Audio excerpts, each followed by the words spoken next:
I want to talk short stories. If you're a regular reader, for you, does it have to be a full-length novel? Do you like something that you can get fully immersed in, even if it's a long journey, and then you emerge at the other side of the river, so to speak, satisfied with the end, but you've had a fantastic experience? Or do you not have the time or the attention span to invest that much of yourself and your own time into a story? In which case, short stories might be your cup of tea. The short story is very much a literary genre in itself, and some might even say a different set of skills involved to write a good short story than the skills involved in writing a good long-form piece. But either way, the merits of a short story are being celebrated and have been for more than a decade with the English-speaking union's Queensland branch's annual short story competition called the Roly Sussex Short Story Competition. And the winners of the competition have just been announced. And one of the winners is from our very own backyard.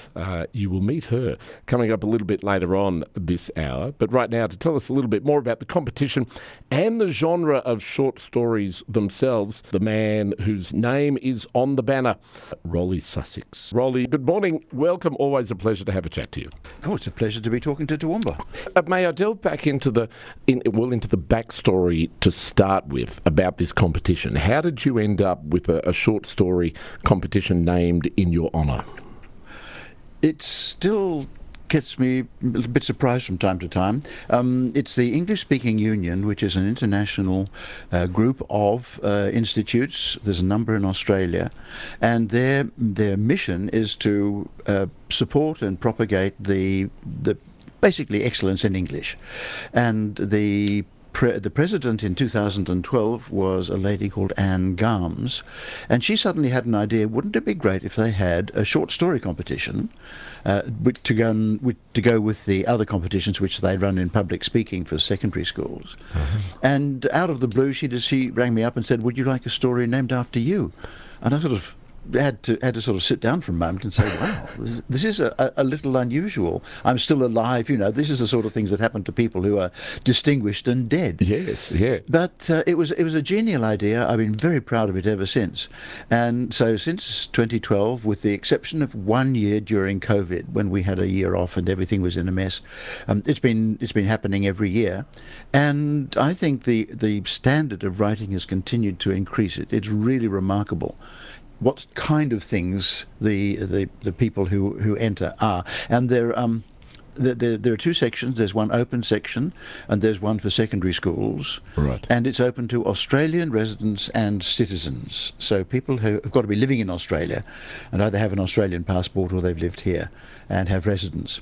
So it's not open to overseas people, but we do get entries from all over Australia, and from time to time, we get a winner from outside the big cities, which is really, I think, reaffirming in the sense that the skills in writing are right across the country. Absolutely, and I guess there's no limit on imagination. Certainly not a geographical. If anything, there's probably more to fuel the imagination, in the space of the bush than perhaps in the city. Although that's a generalisation as well. But yeah, why shouldn't there be great talent west of the Great Divide, I suppose? Yeah, and after all, people like Banjo Patterson took a lot of inspiration from stories in the bush, so there's a long tradition of that. On the other hand, of course, a lot of the writing that is done in the world is done in urban places, about urban themes. Yep. But I rather respond. I'm very fond of country Queensland. In fact, I've just been to Thursday Island for Australia Day. I'm an ambassador. And I always ask premiers to send me as far away as possible. So looking at country Queensland by being there is something rather special. I'm assuming that with the naming rights of this competition, you were also granted the privilege of being a judge. Is that right? Or do you just get to read them all anyway? I get to read them all, and we thought right from the start that might be a kind of a bit too close to the process if I was a judge as well. Right. Good. So very often the judges will come up with a list of what they think they're going to be recommending for the winners and highly commended, and they usually run them past me to see if there's anything there which I would feel uncomfortable with.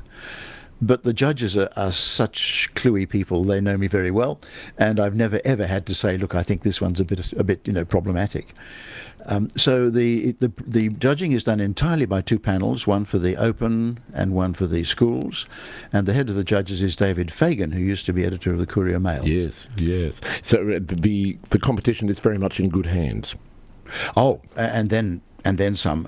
It's strongly supported by the ESU's board, and I think that the fact that it's continued to grow steadily and is producing stuff which is a really international standard is something that I'm proud of. And by the way, it's all on the web. If listeners would like to read, go to esu.org.au, esu.org.au, and there's an item on our website for competitions, and you can click on the winners for 2024 and read all of the ones which got up and got a special mention for excellence.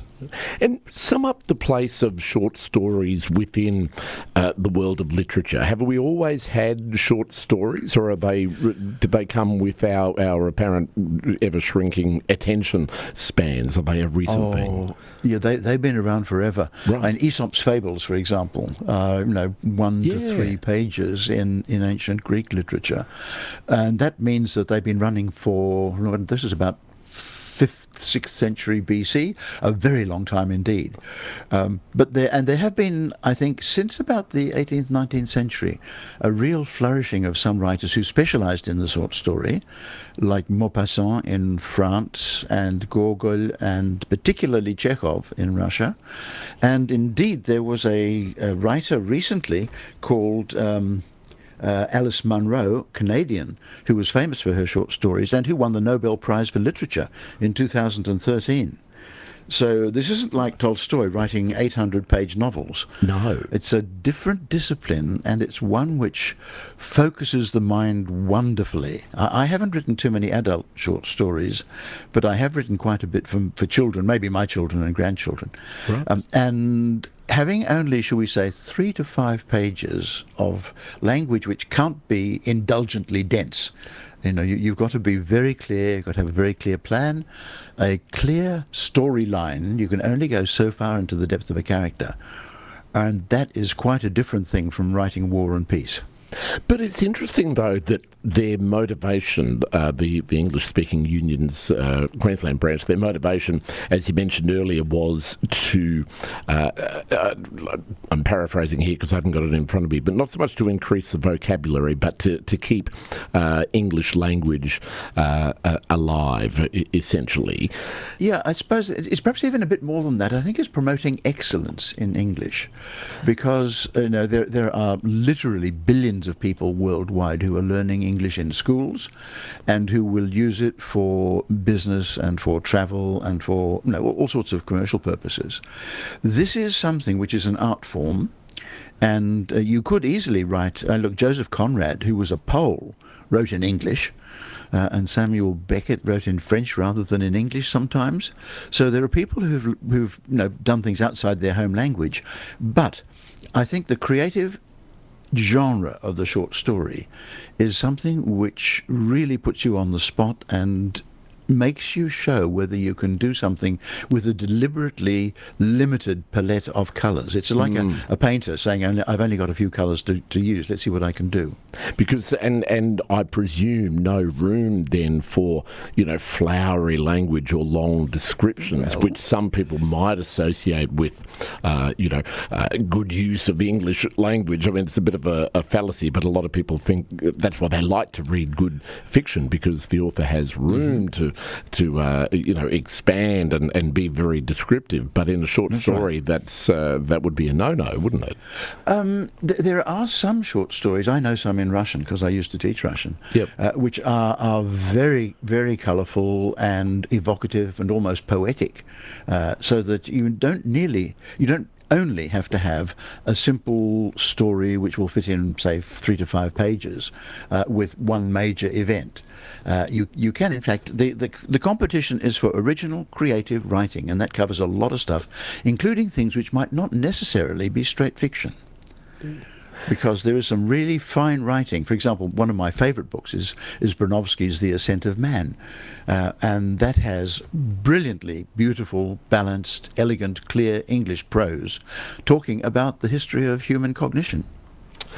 Well, I'm about to have a chat with Roxana Bidgood, who tied in first place with Paulette Gittins. So I'm looking forward to hearing a little bit more about her story. But as you say, people can read these two and the winners in all of the categories online.